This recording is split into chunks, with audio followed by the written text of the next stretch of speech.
ಓಂ ಶ್ರೀ ಕಾಲಭೈರವಾಯ ನಮಃ, ಓಂ ಶ್ರೀ ದುರ್ಗಾಯ ನಮಃ, ಓಂ ಶ್ರೀ ಗುರುಭ್ಯೋ ನಮಃ. ನಮಸ್ಕಾರ ವೀಕ್ಷಕರೇ. ಇವತ್ತು 15ಕ್ಕೆ ಗುರು ಸಂಚಾರದಿಂದ ಒಂದಷ್ಟು ರಾಶಿಗಳೇನೋ ಶುಭ ಫಲವನ್ನು ಪಡ್ಕೊಳ್ತಾ ಇದೆ. ಆದರೆ ಅದೇ ರೀತಿ ಅಶುಭ ಫಲಗಳು ಕೂಡ ಕೆಲವೊಂದು ರಾಶಿಗಳ ಮೇಲೆ ಎಫೆಕ್ಟ್ ಆಗುತ್ತಲ್ವ, ಆ ಬಗೆಗೆ ಈ ಒಂದು ವಿಡಿಯೋದಲ್ಲಿ ಹೇಳ್ತೀನಿ. ಮೊದಲನೇದಾಗಿ ಗುರುಗ್ರಹ ಅನ್ನೋದು ಗುರುಗ್ರಹದ ವೈದಿಕ ಹೆಸರು. ವೈದಿಕ ಜ್ಯೋತಿಷ್ಯದಲ್ಲಿ ಗುರುವನ್ನು ಗ್ರಹಗಳ ಅಧಿಪತಿಯಲ್ಲಿ ಅತ್ಯಂತ ಲಾಭದಾಯಕ ಅಂತಲೇ ಪರಿಗಣಿಸ್ತೀವಿ. ಗುರುಬಲ ಅನ್ನೋ ಪದ ಒಬ್ಬ ವ್ಯಕ್ತಿ ಜಾತಕದಲ್ಲಿ ಗುರುಗ್ರಹ ಉನ್ನತವಾದಂತಹ ಮನೆಯಲ್ಲಿ ಅಥವಾ ಚಿಹ್ನೆಯ ಸ್ಥಾನ ಅಥವಾ ವ್ಯಕ್ತಿಯ ಜಾತಕದಲ್ಲಿ ಗುರುವಿನ ಪರವಾಗಿ ಅನುಭವಿಸುವಂತಹ ಧನಾತ್ಮಕ ಪ್ರಭಾವವನ್ನು ಅರ್ಥೈಸುತ್ತೆ. ಗುರು ವೈದಿಕ ಜ್ಯೋತಿಷ್ಯ ಶಾಸ್ತ್ರದ ಪ್ರಕಾರ ಜ್ಞಾನ, ಬುದ್ಧಿವಂತಿಕೆ, ಶಿಕ್ಷಕ ಇತ್ಯಾದಿಗಳನ್ನು ಪ್ರತಿನಿಧಿಸ್ತಾರೆ. ಮಹಿಳೆಯರಿಗಂತೂ ಗುರುವನ್ನು ಸಾಂಪ್ರದಾಯಿಕವಾಗಿ ಪತಿಯಾಗಿ ನೋಡಲಾಗುತ್ತೆ. ಇದರಿಂದ ಗುರುಬಲ ವ್ಯಕ್ತಿಯ ವಿವಾಹ ಭವಿಷ್ಯಕ್ಕೆ ನೇರವಾಗಿ ಹೇಗೆ ಸಂಬಂಧಿಸಿದೆ ಅನ್ನೋದನ್ನು ತಿಳಿಬಹುದು. ಜಾತಕದ ಮೇಲೆ ಗುರು ಅಥವಾ ಗುರುಗ್ರಹದ ಪ್ರಭಾವವನ್ನು ಮುಖ್ಯವಾಗಿ ಪರಿಗಣಿಸಲಾಗುತ್ತೆ. ಗುರು ಇತರ ಗ್ರಹಗಳ ದುಷ್ಪರಿಣಾಮಗಳನ್ನು ಕೂಡ ತಗ್ಗಿಸಬಹುದು ಮತ್ತು ವ್ಯಕ್ತಿಯ ಜಾತಕದಲ್ಲಿ ಹಾನಿಕಾರಕ ಯೋಗಗಳ ದುಷ್ಪರಿಣಾಮವನ್ನು ಕೂಡ ಕಡಿಮೆ ಮಾಡಬಹುದು. ಈ ಪರಿಣಾಮವೇ ಗುರುಬಲದ ಫಲವನ್ನು ಅನುಭವಿಸಬಹುದು.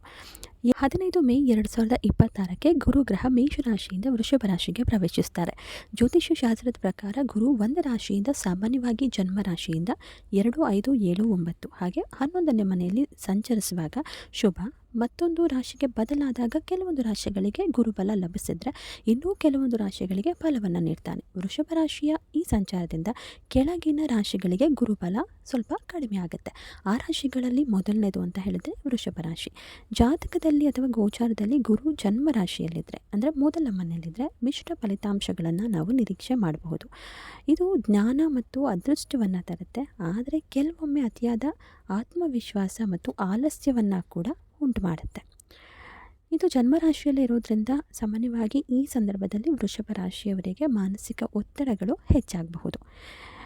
ಒಟ್ಟಾರೆ ವೃಷಭ ರಾಶಿಯಲ್ಲೇ ವೃಷಭ ರಾಶಿಗೆ ಬಂದರೂ ಕೂಡ ಗುರು ಈ ಒಂದು ಜಾತಕದವರು ಒಂದಷ್ಟು ಆಲಸ್ಯ ಅಂದರೆ ಅಜೀರ್ಣದ ಸಮಸ್ಯೆಯೂ ಕೂಡ ಸಾಮಾನ್ಯವಾಗಿ ಉಂಟಾಗುವಂತಹ ಸಾಧ್ಯತೆ ಇರೋದರಿಂದ ಆರೋಗ್ಯದ ವಿಚಾರದಲ್ಲಿ ವೃಷಭ ರಾಶಿಯರು ಒಂದಷ್ಟು ಕಾಳಜಿಯನ್ನು ವಹಿಸೋದು ಉತ್ತಮ.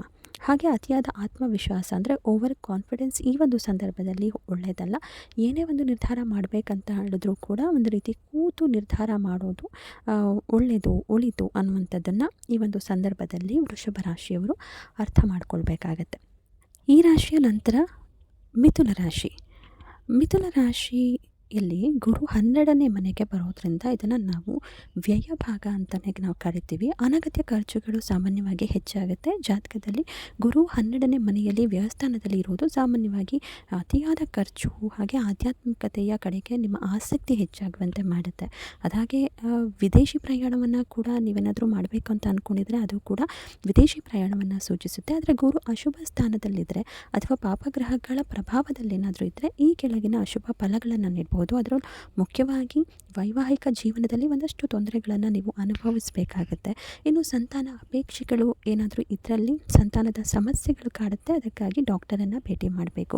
ಇನ್ನು ನೀವು ಕೆಲಸ ಮಾಡುವಂತಹ ಜಾಗ ಆಗಿರ್ಬೋದು ಅಥವಾ ಕುಟುಂಬದಲ್ಲಿ ಒಂದಷ್ಟು ತೊಂದರೆಗಳು ಎದುರಾಗೋದ್ರಿಂದ ಅಂದರೆ ವೈವಾಹಿಕ ಜೀವನದಲ್ಲಿ ಆ ಒಂದು ಸಂದರ್ಭದಲ್ಲಿ ನಿಮಗೆ ಅಪಖ್ಯಾತಿ ಉಂಟಾಗುವಂತಹ ಸಾಧ್ಯತೆ ಇರುತ್ತೆ. ಹಾಗೆ ಮಾನಹಾನಿ ಕೂಡ ಈ ಸಂದರ್ಭದಲ್ಲಿ ಹೆಚ್ಚಾಗುವಂತಹ ಸಾಧ್ಯತೆ ಖಂಡಿತವಾಗ್ಲೂ ಇದ್ದೇ ಇರುತ್ತೆ. ಇನ್ನು ಈ ಒಂದು ರಾಶಿಯ ನಂತರ ಅಂದರೆ ತುಲಾ ರಾಶಿಯ ನಂತರ ಮತ್ತೊಂದು ರಾಶಿ ಗುರುವಿನ ಸಂಚಾರದಿಂದ ಒಂದಷ್ಟು ಅಶುಭ ಫಲಗಳನ್ನು ನಿರೀಕ್ಷೆ ಮಾಡಬಹುದು ಅಂತ ಅನ್ನುವಂಥದ್ದು ಧನುರಾಶಿ. ಧನುರಾಶಿಯಲ್ಲಿ ಗುರು 6ನೇ ಮನೆಗೆ ಬರೋದ್ರಿಂದ ಸಾಮಾನ್ಯವಾಗಿ ಇದು ಶತ್ರುಕಾಟವನ್ನು ಸೂಚಿಸುತ್ತೆ. ಹಾಗೆ ನಿಮ್ಮದೇನಾದರೂ ಸಾಲದ ಸಮಸ್ಯೆಗಳೇನಾದರೂ ಜಾಸ್ತಿ ಇತ್ತು ಅಂತ ಹೇಳಿದ್ರೆ ಅದು ಮತ್ತಷ್ಟು ಜಾಸ್ತಿ ಆಗೋ ಸಾಧ್ಯತೆ ಇರುತ್ತೆ. ಈಗಾಗಲೇ ಸಾಲ ಮಾಡಿರ್ತೀರ, ಅದನ್ನು ತೀರಿಸ್ಕೊಳ್ಬೇಕು ಅನ್ನುವಂಥ ಸಂದರ್ಭದಲ್ಲಿ ಮತ್ತಷ್ಟು ಸಾಲವನ್ನು ಮಾಡೋದಕ್ಕೆ ಹೋಗಬೇಡಿ.